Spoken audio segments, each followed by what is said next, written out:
Bonjour et bienvenue sur la chaîne Le Culte du Dé. Alors aujourd'hui la suite de l'unboxing de la présentation du deuxième KS du jeu Myth, que vous voyez ici. Aujourd'hui je vais vous présenter la deuxième boîte, Blackwall Warrens, qui arrive donc en même temps que Shores of Canis. Donc comme sur la première vidéo, je vous renvoie déjà à mes vidéos d'il y a à peu près un an je crois sur la boîte de base, et également aux vidéos de la chaîne de Endeavor sur les règles, sur la mécanique. Je ne vais pas m'appesantir, en plus si c'est la deuxième vidéo que vous regardez là en quelques jours. Donc je vais passer tout de suite au matériel, à mon ressenti. Je vous le dis tout de suite, je préfère largement cette boîte. Aussi bien au niveau des figurines que au niveau des tuiles. Alors, je vais commencer tout de suite. On va regarder un petit peu ce qui est, entre guillemets, commun aux deux boîtes. Donc, on a des nouveaux marchands, des nouvelles cartes de marchands, des nouvelles cartes d'aventure. Tout ça, c'est les talents. Donc, c'est bien ce que je pensais. En fait, sur cette boîte-là, vous pouvez faire évoluer vos héros côté lumineux. Et avec cette boîte-là, vous pouvez faire évoluer vos héros côté ténèbres. C'est-à-dire... Alors, j'ai pas d'exemple très précis en tête, mais ici, par exemple, le paladin, entre guillemets, peut devenir un nécromancien. Le magicien devient un élémentaliste, etc. etc. Par exemple, ça c'est l'archer. L'archer devenait ranger, et là il devient duelliste. Voilà, donc la deuxième classe d'évolution, elle est dans cette boîte. Je vais vous montrer les tokens vite fait, donc toujours en très bonne qualité. On a quelques monstres. Les nouvelles antres, puisque là on a une thématique d'égout et de sauriens, de cavernes avec du limon.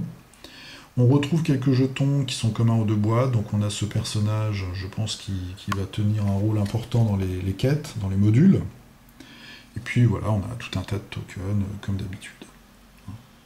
Et de l'autre côté, ce que je ne vous ai peut-être pas montré, c'est que de l'autre côté de ces jetons-là, on a la variante féminine de chaque héros. Voilà. Tout un tas d'équipements.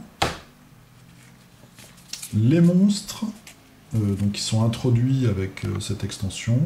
Alors ça, on n'a pas les figurines, elles ont été débloquées pendant le Kickstarter, donc là on a des jetons.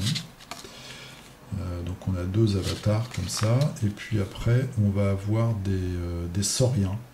Donc Snappa, ça c'est la petite troupaille. Crunch, donc ça c'est les lieutenants, les capitaines, pardon. Le commandant Gâtre, très chouette. Et enfin le gros boss, Ali. Voilà, c'est le gros boss, et donc le gros boss il a plusieurs cartes parce qu'il a plusieurs phases. Je crois que c'est ça, je dis une bêtise ou pas? Je sais rien, je me souviens plus très bien. Et Gelatus, le slime, qui est une de mes figurines favorites, si ce n'est ma figurine favorite de cette boîte. Donc nous avons un petit livret de règles comme la dernière fois de 8 pages, avec les nouveaux mots-clés et les petits raffinements qui arrivent avec cette extension. Un autre module. Donc je vous renvoie à ma première vidéo pour l'explication des modules. Donc là, Blackwall Warrens, on a la première ou les deux premières missions sont identiques. Voilà, avec des orques, on retrouve le même graphisme. Voilà, c'est les deux premières. Et puis après, on va choisir, suivant l'extension qu'on possède, on va choisir de se diriger soit vers une Égypte fantastique, ou alors vers des cavernes pleines de limons, avec des créatures. Voilà, je vous montre un petit peu les illustrations. Donc on a tout un tas de scénarios, évidemment. Voilà, avec le big boss, et puis à la fin, on a la conclusion. Voilà, donc ça c'est un nouveau module. Je vais vous montrer, je vais aller beaucoup plus vite cette fois-ci. Les tuiles, qui comme d'habitude sont très réussies, et en plus je trouve sont totalement compatibles avec celle de la première boîte, de la boîte de base. Donc j'ai dit un petit peu ma déception à l'annonce de cette date de septembre 2017 pour l'arrivée du reste du Kickstarter. Et en y repensant un petit peu, je me dis qu'on a quand même beaucoup de matériel. Alors moi j'ai rien acheté, hein, j'ai juste la boîte de base, enfin j'ai rien acheté.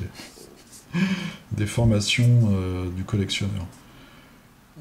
J'ai acheté la boîte de base, j'ai ces deux boîtes, et donc il y a une personne, c'est Ryan du forum, qui a eu la très grande gentillesse de me donner des figurines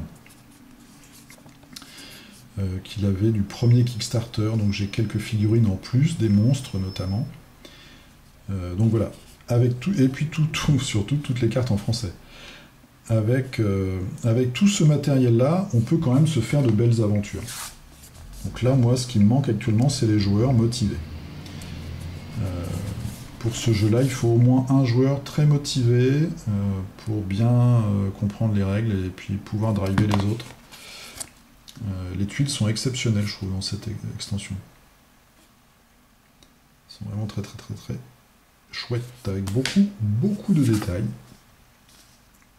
Et évidemment, je vous en montre une qui est très simple. Mais là, il y a un trou assez menaçant. Voilà, donc moi, ce qui me manque pour l'instant, c'est des joueurs qui soient motivés pour cette aventure.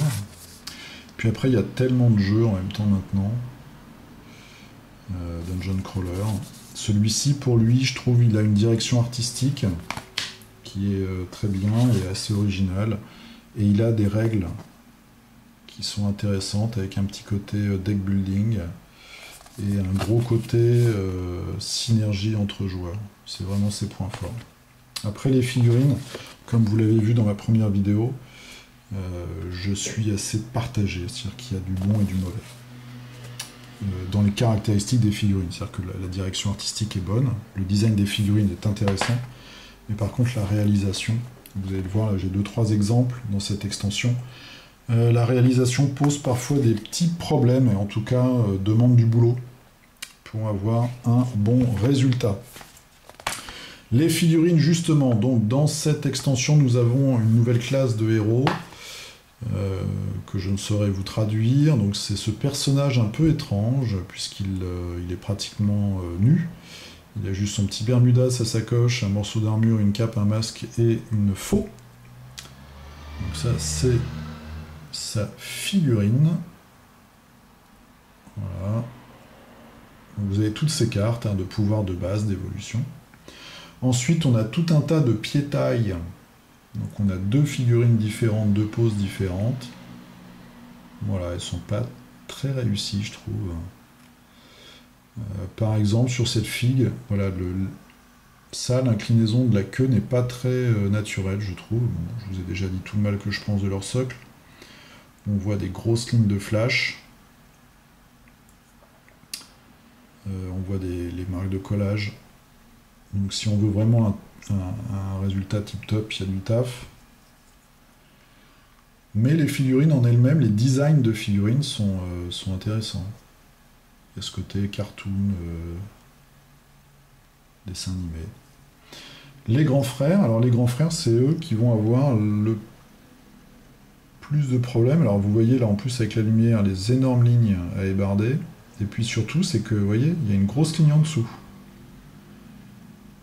Donc là, il faut absolument, enfin en tout cas pour moi, moi je pourrais pas avoir enfin je pourrais pas peindre ça quoi. Il faut lui casser les pieds, enfin il faut faire se décoller cette languette là, pour pouvoir aller ébarder tranquillement le ventre. Voilà, bon. Donc on en a 4 comme ça, une belle figurine, assez originale, c'est celle-ci. Donc ce crocodile là qui a qui a un filet, qui a un petit gilet avec des médailles, qui a une torche dans la main, il a un monocle, une petite barbichette. Je trouve que voilà, l'idée de cette figurine est chouette, avec un sac. Vraiment pas mal de charisme. J'aime bien cette fille. Et le gros chef, qui a un ventre un peu étrange d'ailleurs. L'anatomie, bon, je connais pas l'anatomie des crocodiles, mais voilà, le gros chef. Donc, plutôt un caïman peut-être, d'ailleurs à la forme du museau. Avec tout un tas de trucs sur le dos, un filet. Et ma figurine préférée, le slime. Voilà. Qui a déjà capturé un coffre. Qui a déjà une épée, un crâne. Moi, ça a été ma première figurine. J'ai mâché une poignée de chewing-gum Hollywood et je les ai collés sur un socle et ça a fait ma première figurine. Le slime. Je pourrais peut-être déposer l'idée d'ailleurs ou faire un Kickstarter là-dessus. Hein, je crois que j'aurai pas trop de retard. Voilà. Donc une belle figurine. Ça va être recasé dans plein de trucs. Voilà, donc j'ai été quand même plus rapide. Oui, ce que je voulais dire, je ne sais même pas si j'ai fini, parce que des fois je perds le fil de ce que je raconte. On a quand même beaucoup de matos. Donc on a pas mal de classes de personnages, pas mal d'adversaires, des decks de Darkness pour la menace, des tuiles, beaucoup de tokens. Donc nous avons de quoi même faire des aventures soi-même. Pourquoi pas. Je vais vous montrer un petit peu l'échelle des figurines. Je vais vous montrer ça avec une figurine d'autre chose. Hop là. Figurine de zombicide, tout le monde connaît à peu près l'échelle classique de zombicide. C'est vrai que des fois j'oublie un peu, ça c'est un truc que je devrais faire à chaque fois, donc voilà, ça c'est un Fatih. C'est un Fatih qui brille puisque il est quick shaded. Vous voyez, on a quand même des gros morceaux. Hein. Ça par exemple, c'est vraiment une créature qu'on peut mettre dans zombicide. Dans une partie de zombicide, vous êtes poursuivi par un limon vert, ou alors vous devez aller récupérer le coffre. Voilà, on peut se faire un petit scénario bien sympa.